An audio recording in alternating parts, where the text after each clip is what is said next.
Hi guys, ngayon ibigay natin ang game schedule na magaganap sa October 28, 2025.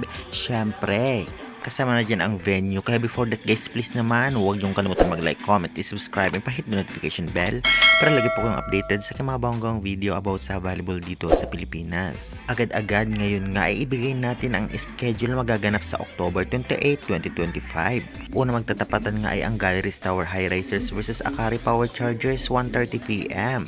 Venue Phil Oil Eco Oil Arena. Second game 4 p.m. Petrogas Angels versus Sauce Coffee Thunderbells. Venue Phil Oil Eco Oil Arena. At third game 6:30 p.m. Criminal Cool Smashers versus Charity Crossovers. Venue Phil Oil Eco Oil Arena.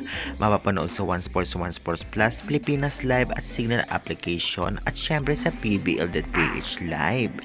Tiyak na marami ang manonood hindi lamang sa venue kahit sa online dahil sa mga maghaharap-harap sa October 28, 2025. Kaya guys, excited na ba kayo? Anong team kaya mananalo? Comment nyo na yan at huwag kalimutan mag-like and subscribe for more updates.